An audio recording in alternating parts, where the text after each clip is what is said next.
let's talk about everything I wrote in September. I had a really good month in September. I think after a really tumultuous summer, not only in terms of writing, but also personal stuff, I really needed the September break and I was looking forward to it because September in a lot of ways felt like a restart for me. So number one is I started the sequel to my adult contemporary fantasy novel, Seventh Virtue, and the book is called Sunless Ground. This is the cover. It's really cute. We could see both of them next to each other look really good. Now, Sunless Ground is the project I'm hoping to work on in NaNoWriMo. So I wanted to get a little bit of it done in September as sort of prep for Preptober. I'm currently filming this like right in the middle of October. In September, I managed to write the first 7,000 words of Sunless Ground. The first chunk of it, I wrote just on a random day. I wrote, I think, about 2,000 words. I also attempted a 10K in a day challenge.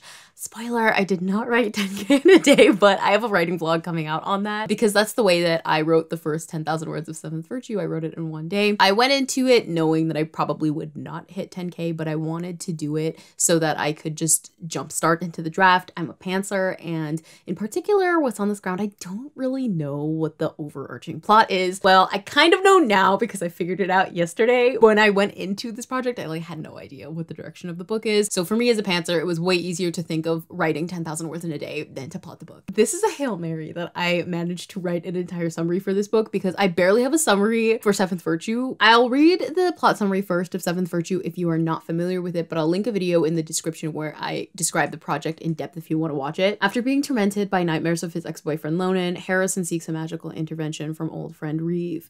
But when she reveals she and Lonan are members of the Seventh Roost, one of 7 magical families that coincide with the 7 holy virtues and 7 capital sins, she also unveils another secret. Lonan is part virtue, the immortal bird that represents each house, and her family is holding him captive in hopes of extrapolating his power. Harrison must choose to continue life as he knows it, or rekindle relationships he thought he'd left behind to save someone he once loved. Seventh Virtue is a really fun book. It was my introduction back into genre fiction, and it's also just a for fun project. I'm very bad at writing fantasy, but I'm having a blast. This is the summary for Sunless Ground at the moment. It probably will change because being a pantser, everything changes. Harrison is in danger. Captured by the Seventh Roost in a deal that freed Reeve, there's no way to escape, especially as he seemingly made enemies with the man he cares for most. Reeve is unhappy. While physically free from her family's terror, she spends most of her time worrying for friends she's not sure are still alive and resentful of Darren, the man who helped her get out. But when Darren goes missing and Lonan narrowly escapes the Seventh Roost without Harrison, it seems things couldn't get worse. Without the protection of Lonan and with his impending death looming, Harrison makes internal allies, one of whom is harboring secrets more sinister than anyone's expected. Meanwhile, Reeve fixates on searching for the 4th virtue, whose tragic history could be the key to ending her family's tyranny, and most importantly, reuniting her with Harrison. I said bestie book rights. It's all about besties. I don't care about the romances so much in these books so much as I care about reuniting Harrison and Reeve. I'm really happy with that plot summary. Like, it seems so legit now. Last night I came up with like kind of a new antagonist, and I'm starting to like knit random plot threads together, and so it feels very satisfying. So in total it was 7K for the whole month, and it's just been a lot of fun getting back into Seventh Virtue because the last time I wrote it was in February is when I finished that book, and I had been writing Seventh Virtue since 2021. So to go like 6 months without writing Seventh Virtue was really weird, without writing in that voice. But I had jumped back into literary fiction, so the books in which Seventh Virtue are spin-off of,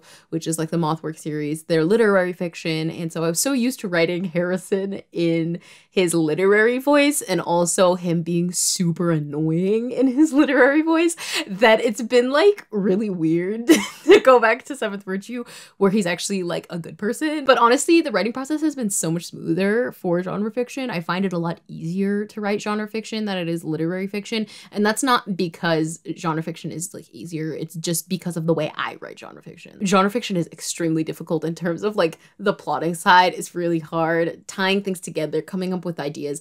It's so much more rigorous than my literary process on that end. But in terms of like on a prose level and how much I can output in one day, I write so much faster and like so much easier when it's genre fiction. And that's why I've really been enjoying it, because after 6 months of like writing pure literary fiction, it's like a really great break. I did work on a scene list yesterday and I have 57 scene ideas. Isn't it like 72 for a book, like on average? Anyway, so I did finish the first chapter, which is called Animal Track, and it's in Reeve's point of view. And let's read a little excerpt from it. I'm sure you will hear this excerpt in another video. If not, you've already heard it. She and Darren have been at the cabin for 8 months. It belongs to a college friend of his, an arcing property flanked by evergreens and nothing more. She could lie to herself, say she's gotten used to waking early every morning at Yoki dawn in the bedroom she occupies alone. She's gotten used to the scalding silence at midnight and gotten used to lighting the candlestick on the nightstand even in the middle of the day. The same instant peach oatmeal Darren keeps buying every time he treks out to the city because she said she liked it once. She can't bring herself to tell him she can't handle the flavor anymore, the way she's gotten used to it and the way she's gotten used to her hair getting longer, nearly touching her shoulders, the way she's gotten used to her waxen face in the bathroom's uncovered mirror. She could lie, but nothing changes the truth, even when she stays up all night, rocking back and forth, hoping something will. She made it out, no more running, no more hiding.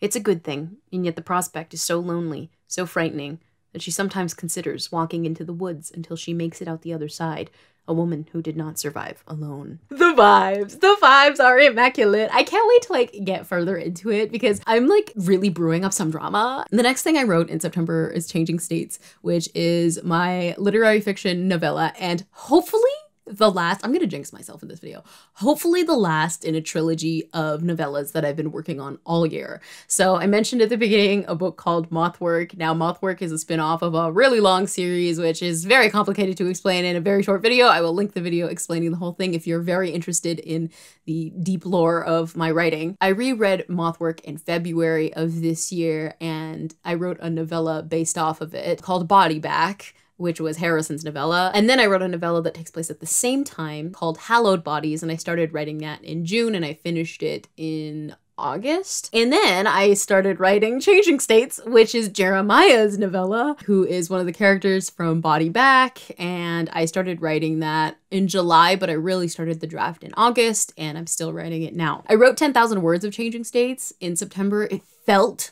like September was Changing States' month. You know, August felt like Hallowed Bodies month. March felt like Body Back month. September felt like Changing States' month, which I really needed it because I had a bit of like a writing revolution at the end of August. I have a video talking about it where I had been going through a really hard time because of my chronic pain, and I ended up taking a vacation to rural Ontario, and at that time I finished my novella Hallowed Bodies, and it really repaired, that vacation repaired my relationship with that novella because it was really hard for me to enjoy it because my chronic pain makes it really hard for me to enjoy something if it's giving me any resistance. Like, I don't have the same resilience as I did when I was younger to like push through something when it's not going well, just because I don't have like the physical ability to spend that much time working on things anymore. Getting to write Changing States, which was in a really good place in September, was like a really great reprieve. It felt nice. I believe I finished Act 2 of Changing States in September, and I started Act 3. So there were only supposed to be 2 acts, but I realized that it would be much better if this was a 3-act story. Changing States really came alive in September. It also got much longer than it was supposed to be. It was only supposed to be 5,000 words long, and now it's literally nearly 15,000 words in total. So it's almost the full length of Hallowed Bodies. I've really been enjoying this story. It essentially follows Jeremiah after a breakup the guy who's the protagonist in Body Back, when he moves back to Baltimore in Maryland from Las Vegas where he lives to get some support from his family after this breakup. But before he arrives, somebody in his family dies. So it's just been a really lovely project to work on. Honestly, I haven't been writing it that much in October because of my fatigue. I've just been like sleeping all day in October. So I haven't really dug into it, but in September, I was going to the library quite frequently, and that felt really nice. I was also reading a lot of Cleanness by Garth Greenwell over and over and over again, and that was so inspirational for Changing States. Here's an excerpt, and then I'm gonna talk about things I kind of learned and observed about September. So in this excerpt, Jeremiah's grandmother has asked him, "How did you like living in Las Vegas?" And If you don't know anything about Body Back, Las Vegas is kind of a sore topic for Jeremiah because it's when he had this really fleeting romance with this dude named Harrison, who many of you probably already know. Harrison ended up being kind of a disaster in his life, and he genuinely loved and cared for him, and then it ended really badly. This is him trying to think of Las Vegas in a kind way. Kara looks at him. He knows what she thinks, that even though he hasn't said much, she must surely know the truth about what happened there. She doesn't have to be a mind reader to know because she's a sister, and that's what sisters do. The last time he really knew her, she was planning on going back to school to study fashion in New York. And then he'd left before she could, not an act of spite, but of necessity, to see himself fully in a place he knew he could. It was unfair. He knows that now, even if she's never complained. But here she is in this house they both know. On Friday nights, she used to make him French toast soldiers in the kitchen, the pear green wall paint the same. They used to watch Aladdin on VHS until their mother came to pick them up, and oftentimes Jeremiah would fall asleep on the couch, his head resting against her shoulder. Something moves in him, a snug, effervescent feeling. Love, he realizes. Love. For this place, how he knew it then with his sister, how he knows it now. So when his grandmother asks him again about Las Vegas, Jeremiah takes a second. He relaxes in his seat, closes his eyes, inhales, exhales. He allows himself to imagine the city in all his senses. The way it glitters when it's light out, the way it glitters when it's dark, overcast, raining, dusk. The way it tastes like neon lights, that it feels like ascension. He thinks of his favorite cafe in the Arts District, of the vintage store on Main he browses just to admire silk for an hour. He thinks of laughing in front of the fountains of Bellagio, and when he knows he can handle it, thinks gently of the man he laughed there with. The crinkle of his eyes like the creases of a folding fan. The way he hummed the trumpet intro of Careless Whisper because he knew it was Jeremiah's favorite song at the time, and that the accent was embarrassing, but also deeply kind. Kara touches his elbow, and Jeremiah opens his eyes and tells his grandma about how the city glitters when it's light out, when it's dark, overcast, raining, dusk, about his favorite cafe in the Arts District, the vintage store on Main he browses just to admire silk for an hour. He talks about the laughter, the man, a good friend, he says, and it doesn't feel wrong. And then he describes his apartment and all his favorite places there, too. The area right under the disco ball where at golden hour you can see every square of light reflect onto the walls. The nook of plants by the foot of his bed. The way he knows to take care of Pothos only because of her. That he's thinking of getting a Kimberly Queen fern when he gets back. The checkered tiles he and Rory managed to install as a makeshift dance floor. That on weekends he invites friends over to smile with him. That he spins to Lionel Richie and ABBA. That he met someone who isn't afraid to look foolish. That he met someone who is luminous when the sun's not even there. That he met someone, and in certain lights, his eyes are a sky. That was so hard to read. Oh my gosh. I love that excerpt. You know what? I'm so inspired. I'm going to make a podcast episode about this excerpt like right after this. I can't. That's like one of my favorite things I've ever written in my entire life. Like I ate that. I ate that. On its own, it's powerful, but I think even in the context of Changing States, this excerpt is even better. This could even be like the end of Changing States. It's not. It's the break into 3, but it could be. It's like the end of something. And it's Jeremiah seeing his experience in Las Vegas for the first time since this breakup with Harrison in like a positive way. And it's just so emotional. Like that was so hard to read because it was so good. Oh my gosh. All right, so let's talk about everything that sort of happened in September in terms of what I learned about writing and how I've been feeling about writing. So let's kind of jump into transition because September really is a time of transition for so many people. For me, it's the first month my whole life that I'm not going to school. So I graduated with my degree in creative writing recently, which was wild. And so I didn't go back to school this year. It was also the first time I didn't move to school because typically I would have moved in like the last week of August. September also marked a couple of other things for me in terms of writing because it was the month where the summer ended. And for me, I was really clinging to the summer because it was the time when I didn't need to worry so much about publishing anxiety. So I have a lot of publishing anxiety. I don't want to talk about it too in depth. And in some ways I was like, okay, after the summer is when I'll really buckle down and start, working on like other things that like should matter more. I found a little bit more balance in how I approach it because I think I was psyching myself out of writing what I am currently writing and kind of like what I want to continue to write in order to write what I should quote unquote write because really there's no rush. I was like, okay, fine. I'll just take September to like finish everything. And that's a lot of pressure on one person, especially somebody who is physically disabled and like can't do that much in a day. That was a lot of pressure. And I was feeling though a lot of anxiety to like, let me just hurry up and finish changing states. Let me hurry up and like get through more of Sunless Ground here. And a lot of that comes with guilt too. And it's something I'm trying to unlearn. I talked about it in the live stream recently. I really struggle with toxic productivity culture and all of that. And I'm very aware of it, but I still struggle with it. So that was something that really kind of haunted me in September, but also that I've come to accept in October. So it had a bit of a happy ending. September was also a really exciting month for me because I created a writing routine. I have been very, very in limbo. I mean, I've posted a lot of videos on here for the last couple of months of me struggling to transition after graduating and moving across the country, because it wasn't just graduating, it was also leaving a home, it was leaving a city. And the saddest thing about that is I probably won't go back anytime soon. And so that was a big transition for me. It was also a big moment of grieving for me, and it was a big moment of loss because I left in a rush in a way that I wasn't thinking that I would have, because I had a family emergency that I ended up flying back home early for. To find routine in September meant a lot for me. And I recently saw a post on Tumblr. Can't remember what exactly it said, but it was like, I wish all of you like basically encounter, you know, that feeling of falling in love with life again. And this is cheesy, but I feel like I felt that moment again in September. I honestly was really struggling with my mental health all throughout the summer. It really didn't hit me until I had some distance from it, but obviously May was really hard, because that's right when I moved back. My dog died, my childhood dog died. And then June was hard because I was having a writing crisis.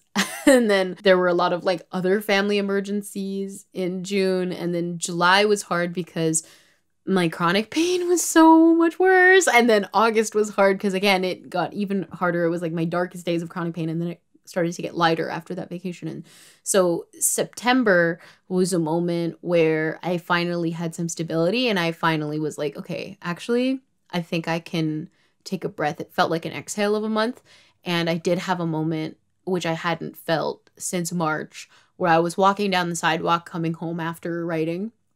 And your girl is getting a little emotional about it, but I felt like for the first time in several months that I was really happy to be alive. And that was like a beautiful moment for me because it has been hard. This year has been hard. That was very nice because I really needed that. And it reminded me a lot of where I was like before I left school. March was like a really hard month for me. And also it was a month where I was doing a lot of writing and a month where I really found myself. So it was like a dichotomy of a month for me. That was like, I felt like I'd left myself back then. Like I feel like a part of me had just stayed there and she was trapped there, and obviously I couldn't go get her because I was across the country in a completely different house. After kind of like creating a process that almost mimicked that one in March, I finally felt like I reconnected. I was able to let her go.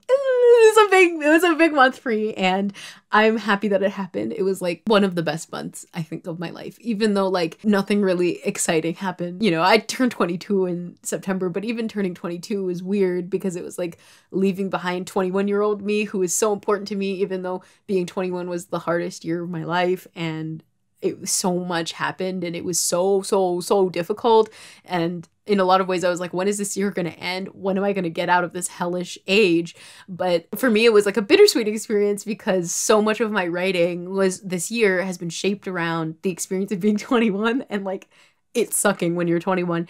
And turning 22 was like really like I can let it go now. So like I turned 22 at the very end of September. So it was very like perfectly timed and very symbolic. Like I can let it go now. Like it's the end of the month. I've turned a different age. I see 21-year-old me. I want to give her a hug, and now I'm going to let her go. And I feel so much better now, even though like my mental health and my writing is still like very like more than September, like impacted by my chronic pain in October. I can feel myself having similar thoughts that I did like in August.